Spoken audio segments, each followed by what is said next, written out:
everybody and welcome back to my solo playthrough of Resident Evil 3, the board game, and this is it. This is the final scenario in the City of Ruin expansion. Dead Factory 3, the final showdown with Nemesis is what it's called, and it's pretty simple. It's one gigantic arena. Jill starts next to, what is it called again? The Demon Sword of Paracelsus, which is just a fancy name for a railgun.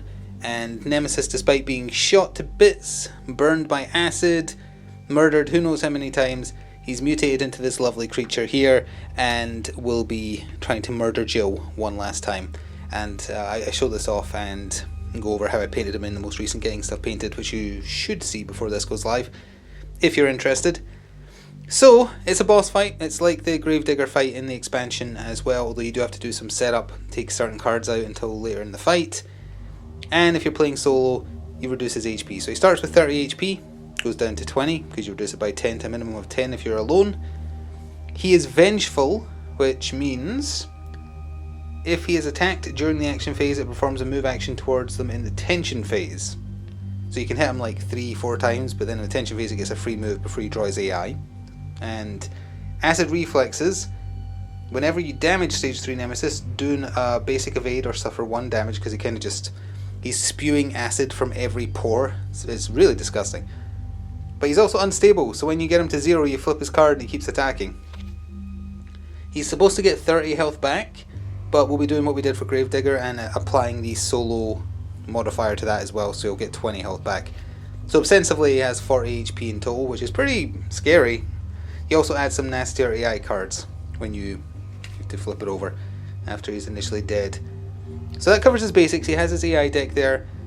We'll go over how you work the level in a second. Just very quickly though, Jill's inventory, I've decided on 3 first aid sprays, the 15 bullets in the Eagle, the grenade launcher, another reload of grenade rounds and acid rounds, and then finally the one-use rocket launcher, which if you get a crit with does 4 damage, which is pretty neat. So I have the book next to me. Here it is. No tension cards because it's a boss fight. There is a fixed narrative event, which you do not do if you're playing solo, because it's a choice for how to handle them, but you can't do that if you're solo, so it just tells you to ignore it. And the way you win is kill Nemesis once and for all. So there is this gun, and there is power tokens around the level. Now there's 2 extra there, because if you finish the previous mission, Dead Factory 2, with 2 or more power tokens, you can start with 2 on the Demon Sword of Paracelsus. Sorry, I was checking the notes for it again. So, if there is 2 or more power tokens on the gun, you can use an action to make it fire, and it fires down a line right here. You can't move where it fires. And if it hits Nemesis, well actually if it hits anyone actually, so if it hits Jill as well I guess, it does 10 damage. And if it has 3 or more power on it, because I believe there's cards in his deck that add it, it fires automatically. So that's semi-dangerous depending on where Jill ends her turn. Wild aggression, that's just related to flipping his card when he dies. I think that's it. So we've started with 2, so Jill can activate this. I would have to lure him though, so we can't do it in the first turn. And there's enough tokens for potentially 2 more shots if he charges it once. But I guess we'll need to see. So that about covers it. I think we're ready to jump in. I will say before we get started though, if you've watched the entire series, thank you very much, and if you want something similar to this to watch the Resident Evil 2 playthrough. It's the same game essentially. In about a year we'll be playing the Resident Evil 1 game by Steamforged, and you might like Blackstone Fortress. I'd say that's the closest approximation of a different game. But anyway, let's get started. Alright, I've moved my ammo tokens down here so I can see them, and we are good to get started. And we want to hit him, and we want to hit him hard, so there's 5 grenades in the grenade launcher. So we're going to start with a grenade, and that is a hit. I should have brought the weapon cards over here, so I think that's 3 damage. Yeah, 3 for a hit, 2 for a push. So 3 damage brings him down to 17. We then have to do a dodge because he sprays acid in our general direction. We do the medium and evade it. Fire another grenade. That's a push for 2. So he's down to 15, and then we do an evade because he spits acid. We do it because you just need the basic.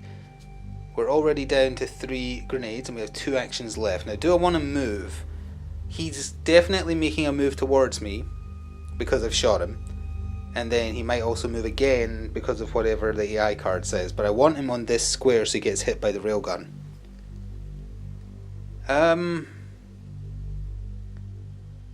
That's fine, because I was just thinking, because the move, I might have a move as part of the AI card as well, which would shove Jill away from the gun to be able to use it. But if she sends that power over, it fires automatically anyway, and he'd still be in that square. So I think that's fine. I'll fire another grenade. That's a miss. Does it say you have to dodge on a miss? No, he has to suffer damage. So that does nothing, but it was a waste of a grenade, which sucks. Final action, one last grenade. And that is 3 more damage, 2 more damage, 2 more damage. Okay, so we're down to 13. Evade the acid spit. We do. So, then Nemesis' turn begins. Because I damaged him, he doesn't move. Oop. Try not to move the whole level with you, buddy. And then we draw an AI card. Spin Drift. It's got range 2, so you can already reach us. You do a basic evade or suffer 1 damage. It's not so bad. That's pretty tame, actually. Which probably means the cards you add when you flip the card over are truly terrible. And I shouldn't have said that because Jill actually got hit. Does it do anything else? No. Just 1 damage. Alright, come down here. Jill takes 1 damage. And a new turn begins. And we're going to immediately expend the 2 tokens on the Demon Sword of Paracelsus that I started with for having 2 or more power after the last mission to do 10 damage to Nemesis, leaving him on 3. Now I know for a fact when you flip him over, you take the cards out in his AI deck that charge the gun. So I'm wondering if I should keep him alive on purpose. I also just realised maybe you have to be on that square to do that. Does it say adjacent to or next to? Let's see.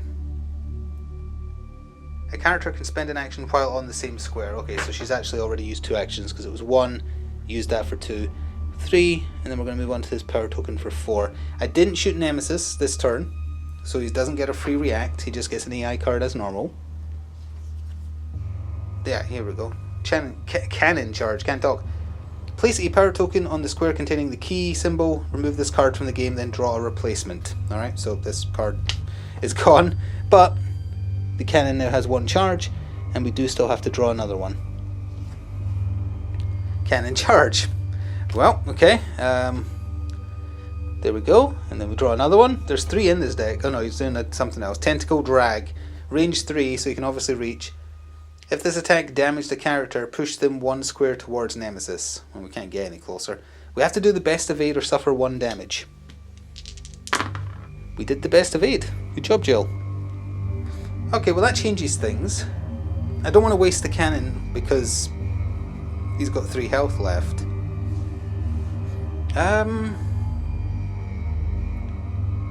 If I shoot him from where I am and then interact to send this power to the cannon, it fires automatically after it's flipped. I think. Let me just double check I'm right about if it has 3 or more. When there's 2 or more, you can fire. I swear I remember reading something about if there's 3 or more. If there are 3 power tokens in the same square as the gun at any time, the tokens are removed and the railgun immediately performs an attack. Yeah, okay. We can use that to our advantage. We have to make sure we do 3 damage in 1 shot though. Actually no I don't, because he's going to die even if I just pistol him. We'll punt a grenade at him. I believe we have 2 left in it, plus a reload. So first action of a new turn. That is only 2 damage, unfortunately. So we'll fire 2 pistol bullets with the eagle. And that did indeed do 1 damage. So he's at 0. He immediately would heal to 30, but because we're solo, he heals to 20.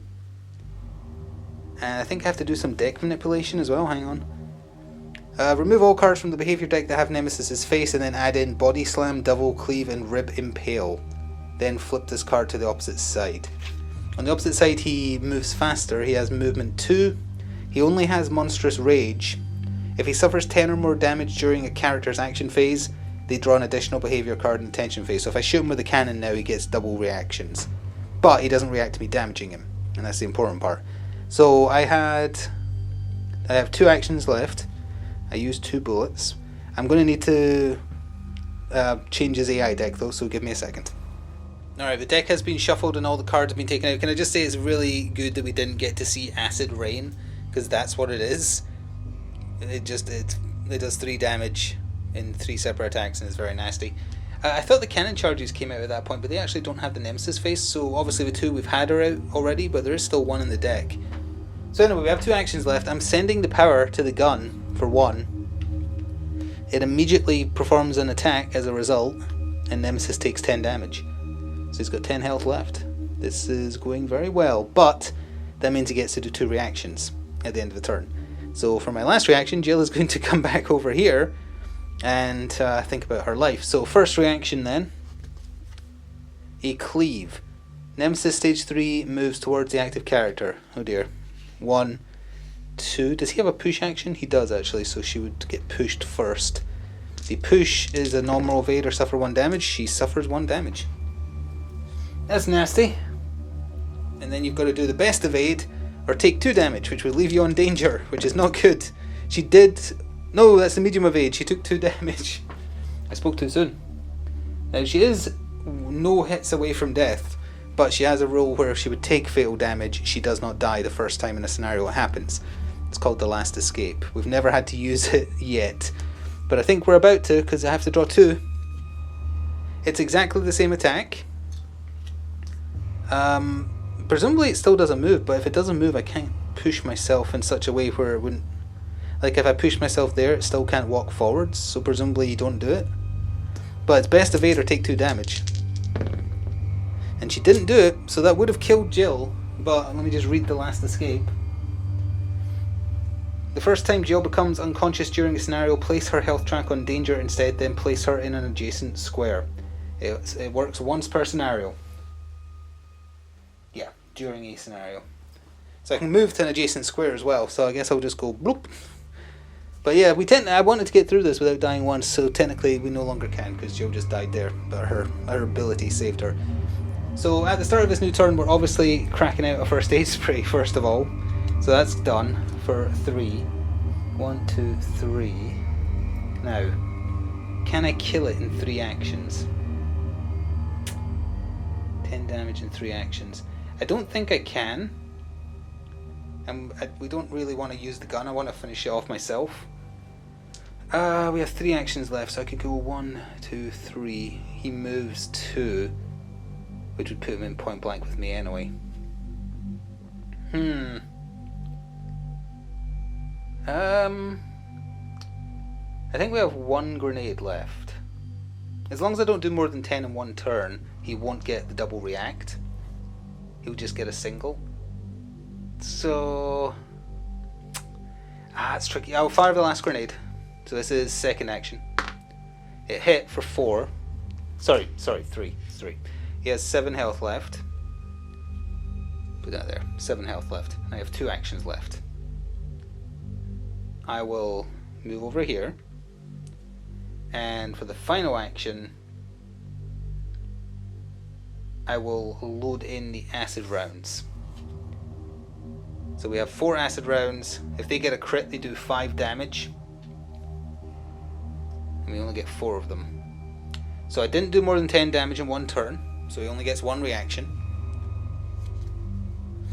Body Slam. He moves towards active character twice and then does a basic attack that does 3 damage. Well, you don't need to move twice, because that's good enough. Basic evade, sorry, basic evade. Double medium. Actually, if he does 2 moves, then that would push her, so she would get pushed first. I'm still counting that as my evade, but I'm also going to do the evade for his basic, and Joe's drunk. Got the basic there, so she dodged him moving on to her, and then also dodged Body Slam. Now we need to finish it, because those extra cards are way too damaging, and that would have put us back on danger. 7 damage in 1 turn. I mean, you know what we've got to do. We've got to fire an acid round, then fire the rocket launcher. It's the only way. Acid round. He hit. I've forgotten how much damage a push with an acid round does. It does 2. Oops. So that's him down to 5. I shall fire another acid round.